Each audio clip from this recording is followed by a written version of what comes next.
குழந்தைகளுக்கு படிப்பில் கவனமாக இருப்பதற்கு என்ன செய்ய வேண்டும்? மாணவர்கள் நன்றாக படிப்பதற்கு என்ன செய்ய வேண்டும்? இங்கே பாருங்கள், இந்த படிப்புன்னு இருக்கு இல்லைங்களா, அது எப்போ நல்லா மெமரி ஆகும்? அதாவது மெமரி, ஞாபக சக்தி எப்படி அதிகமாகுன்னு கேட்டால், காலையில் படித்தா நல்லா மெமரி ஆகும், சாயந்தரத்துக்கு மேலே நைட்டு படித்தா மெமரி ஆகாது. அது ஏன்னு தெரிஞ்சுக்கங்க. நம்ம ஒரு புக்கு படிக்கிறோம் இல்லையா, அது படித்த விஷயம் மெமரிக்கு போகிறக்கு 8 மணி நேரம் ஆகும். ஒரு முறை ஒரு புக்கு படிக்கிறீங்க, ஒரு பாடம் படிக்கிறீங்கன்னா 8 மணி நேரத்துக்கு அப்புறம் தான் தூங்கணும், அப்போ தான் மெமரிக்கு போகும். நைட்டு 10 மணிக்கு படிச்சுட்டு உடனே படுத்தா மெமரி ஆகாதா இல்லைங்களா? ஸோ படிக்கும்போது ரெக்கார்ட் ஆகாதுங்க, அது டைம் எடுத்துக்கும், மெதுவாக ரெக்கார்ட் ஆகும். இதை எப்படி நம்புறதுன்னு கேட்டால், சில நேரத்தில் யாராவது ஹாஸ்பிட்டலில் படுத்திருப்பாங்க, திடீர்னு எந்திரிச்சு பார்த்துட்டு நான் யார், இங்கேயே வந்திருக்கேன் அப்படிம்பாங்க. நம்ம சொல்லுவோம், நீயும் ஃப்ரெண்டு ரோட்டில் வரும்பொழுது பைக்கில் அடிபட்டு இங்கே வந்துட்ட, அந்த ஃப்ரெண்டா? அவனை நான் ஏன் பார்த்தேன்? இவர் தான் போய் வீட்டில் கூப்பிட்டு வந்திருப்பார், மறந்துருக்கும். சொல்கிறாங்க இல்லையா, கடந்த ஒரு நாள் மறந்துருச்சு, கடந்த 8 மணி நேரம் சொல்கிறாங்களா இல்லையா? எப்பவுமே ஆக்சிடென்ட் ஆனால் கடந்த ஒரு 8 மணி நேரத்துக்கு எல்லாம் மறந்து போயிடும், கடைசியாக நடந்தது. ஏன்னா அது ரெக்கார்டுக்கே போகலை. இங்கே பாருங்கள், ஏன் காலையில் படிக்க சொன்னாங்கன்னா, காலையில் படித்ததை நம்ம காலையில் 8 மணிக்கு 6 மணிக்கு 5 மணிக்கு 7 மணிக்கு படித்தா தூங்குறது நைட் 8 மணி தானே, 12 ஹவர்ஸ் கேப் இருக்கு இல்லையா? அப்போது இது மெமரி என்ன பண்ணும், ரீகால் பண்ணி நல்லா ரெக்கார்ட் பண்ண ஆரம்பிச்சிருங்க. நீங்களே பாருங்கள், காலையில் 8 மணிக்கு ஒரு பேப்பர் படிங்க, நீங்கள் மற்ற ரொட்டீனாக வேலையை பார்த்துட்டுருங்க, திடீர்னு ஞாபகம் வருதா? அதை பற்றி ஆராய்ச்சி பண்ணுறோமா? காலைல படித்த ஒரு சின்ன விஷயத்தை 2 மணிக்கு ஆராய்ச்சி பண்ணுறோமா? நம்மளே எடுத்து ஒரு 6 மணிக்கு மறுபடியும் ஞாபகம் வருதா? திரும்ப ஞாபகம், ஏன் ரெக்கார்டு ஏறிட்டுருக்குள்ள, அதை அனலைஸ் பண்ணி யோசித்து அது மெமரியாக மாறுதா இல்லையா? அதனால் இங்கே பாருங்கள், முடிஞ்ச வரைக்கும் காலையில் படிக்க வைங்க, நைட்டு படிக்க வைக்காதீங்க. இப்போல்லாம் என்ன பண்ணுறாங்கன்னா, டீ காஃபி எல்லாம் நல்லா ஃப்ளாஸ்கில் வச்சுக்கிட்டு நைட்டு 10 மணிக்கு மேலே தான் படிக்கவே ஆரம்பிக்கிறாங்க. அப்படியே படிச்சுட்டு அப்படியே தூங்கிடுறாங்க, எந்திரிச்சு போனால் எல்லாம் மறந்து போயிடுது. ஸோ நைட்டு தூக்கம் வந்தால் தூங்கிடுங்க. நைட்டு 9 மணிக்கு தூக்கம் வருதா, நல்லா படுத்து நிம்மதியாக தூங்குங்க. 2 மணிக்கு எந்திரிங்க, 3 மணிக்கு எந்திரிங்க, 4 மணிக்கு எந்திரிங்க, அப்போ உட்காந்து படிங்க. 1 மணி நேரம் படித்தா அதோட பவரே வேறு. ஒரு முறை படித்தா ரெக்கார்ட் ஆகிரும். விடிய கால படிக்கிறது தாங்க அருமையான ரெக்கார்ட். இது ஒரு வழி, சரிங்களா? முடிஞ்ச வரைக்கும் காலையில் படிக்கிறதுக்கு முயற்சி பண்ணுங்கள், நைட்டு படிக்க வேண்டாம். இது ஒரு டெக்னிக். இன்னொரு விஷயம், எப்போ எதை படித்தாலும் அதை மெமரிக்கு கொண்டு போகிறதுக்கு கொஞ்சம் சொந்தமாக யோசிங்கன்னு சொல்கிறாங்க. உதாரணத்துக்கு, ஒரு குழந்தை இருக்குது, ஒரு பேஜ் படிக்குது, ஒரு கேள்விக்கு பதில் படிக்குது. படித்து முடித்தோடனே புத்தகத்தை மூடிட்டு கண்ணை மூடி, இப்போ நம்ம படித்தோமே இதில் நமக்கு என்ன புரிஞ்சுதுன்னு சொந்தமாக கேள்வி கேட்டு அனலைஸ் பண்ணணும், நமக்கு நாமே யோசிக்கணும். அப்போ என்னாகும், அது சம்மந்தமான விஷயங்கள் மெமரி ஆகுமா? நாமெல்லாம் என்ன பண்ணுறோம், ஒரு பேஜ் படிக்கிறோம், முடித்த உடனே அடுத்து படிக்கிறோம், முடித்த உடனே அடுத்து படிக்கிறோமா? அப்போது முதல்ல படித்ததை ரெக்கார்ட் ஆகிறக்குள்ள அடுத்து படிச்சுட்டே போகிறனால இது மெமரி ஆக மாட்டேங்குதுங்க. ஒரு முறை ஒரு விஷயத்தை படித்த உடனே கண்ணை மூடி, சரி இது நம்ம படிக்கிறோமே, நம்ம வாழ்க்கைக்கு எதுக்கு லாபம், ஏன் இந்த மாதிரிலாம் சொல்லியிருக்காங்க, அப்படியா, கரெக்டு, இது எப்படின்னு நமக்கு நாமே 1000 கேள்வி கேட்கணும்.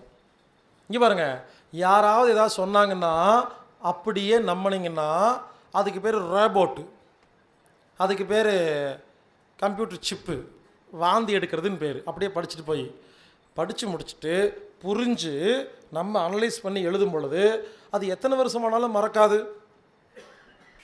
இங்கே பாருங்கள், நான் எக்ஸாம் எழுதும்போது இது வரைக்கும் என்னோடய வாழ்க்கையில் புக்கில் இருக்கிறத அப்படியே எழுதுனதே கிடையாது. நான் சொந்தமாக மட்டும்தான் எழுதுவேன். ஒரு விஷயத்தை படித்து புரிஞ்சுக்கிட்டு நான் எழுதும்போது என் ஸ்டைலில் இருக்கும். நம்ம பொதுவாக எப்படி எழுதுவோம், அங்கே அந்த என்ன பேராகிராஃபோ அப்படியே வார்த்தை இருக்கும், அப்படியே அடிச்சடி டப்பா போட்டு அடிக்க வேண்டும். கமா ஃபுல் ஸ்டாப்பு, அதுக்கு பேர் மக் அடிக்கிறது.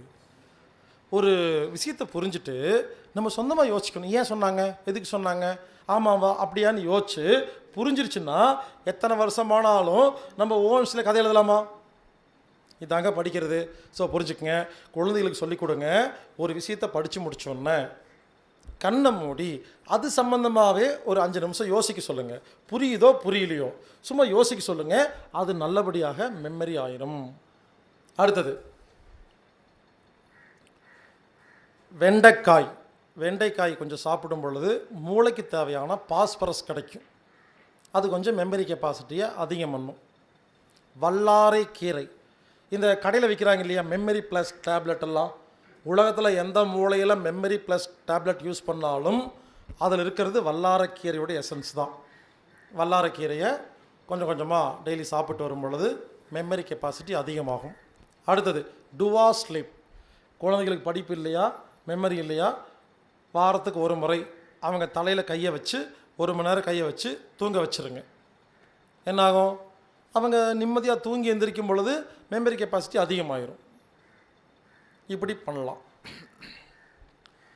இந்த மாதிரி பண்ணும் பொழுது நமக்கு மெமரி கெப்பாசிட்டி அதிகமாகுது.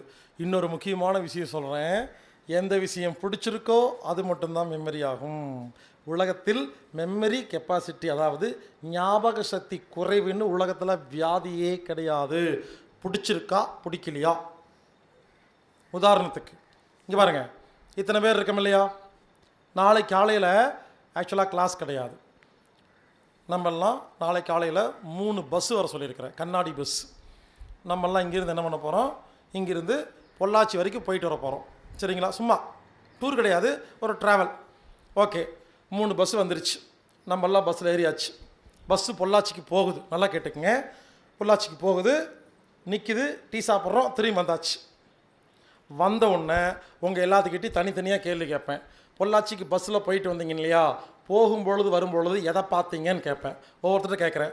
ஒருத்தர் சொல்கிறாரு, ரோடு ரொம்ப சின்னதாக இருக்குது. இவர் டிரைவர், அவர் ரோட்டை தான் பார்த்துட்டு வந்திருக்காரு. இன்னொருத்தர், என்னப்பா இடமெல்லாம் ஒரே பச்சை பசேன்னு இருக்குது, விவசாயமெல்லாம் சூப்பராக போயிட்டுருக்கு, அவர் விவசாயி.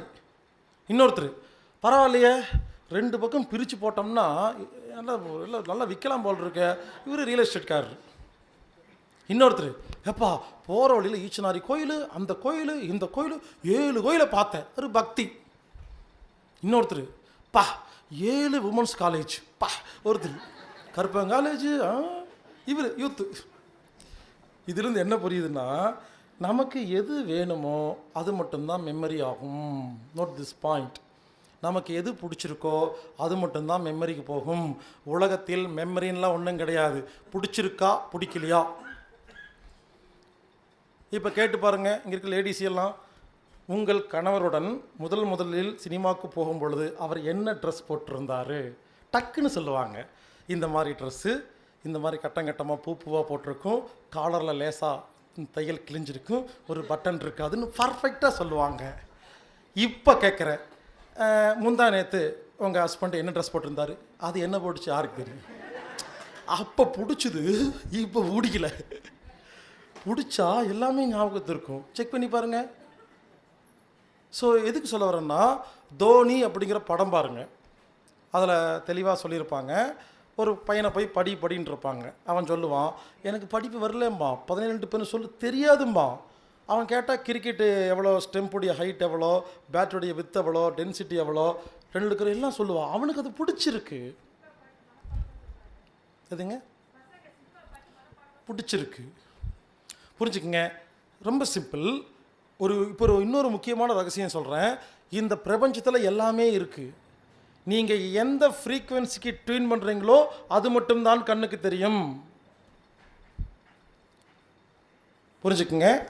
உங்கள் வீட்டுக்கு பக்கத்தில் தெருவு இருக்கு இல்லையா, அதில் 50 வருஷமாக நடந்து போயிட்டுருப்பீங்க.